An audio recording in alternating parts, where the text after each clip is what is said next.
හිතන්නකෝ මේ අපි දැන් මේ කෑෂ් බිලක් දැම්මා. මේ කෑෂ් වලින් ටිකක් හම්බ වෙන්නේ කාඩ් පේමන්ට් එකක් හැටියට කියලා. අපි දැන් මේ 85550ක් කෑෂ් වලින් ගෙවලා මේ කාඩ් එකකින් ගෙවලා ඉතුරු 35500 තමයි සල්ලි හම්බ වෙන්නේ කියලා. ඒතර එහෙම වුණත් අපි කරන්නේ මෙතන මේ යටට කාඩ් පේමන්ට් කියලා දැම්මහම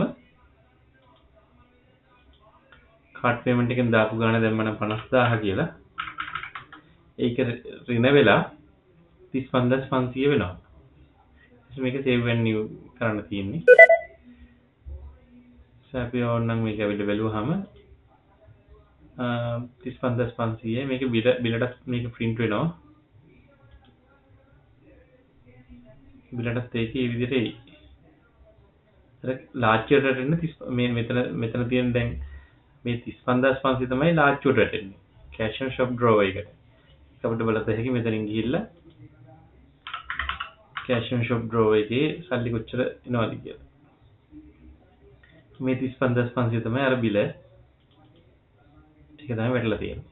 ඒකේ අනිත් සල්ලි ටික වැටෙන්නේ කාඩ් පේමන්ට් account එකට. ඒක බලන්න ඒක මම current account 1 එකට set කරලා තියෙන්නේ. current account 1 එකේ තමයි මේ 50000 තියෙන්නේ. ඒක ඔන්ලයින් කරගමු. මේ 50000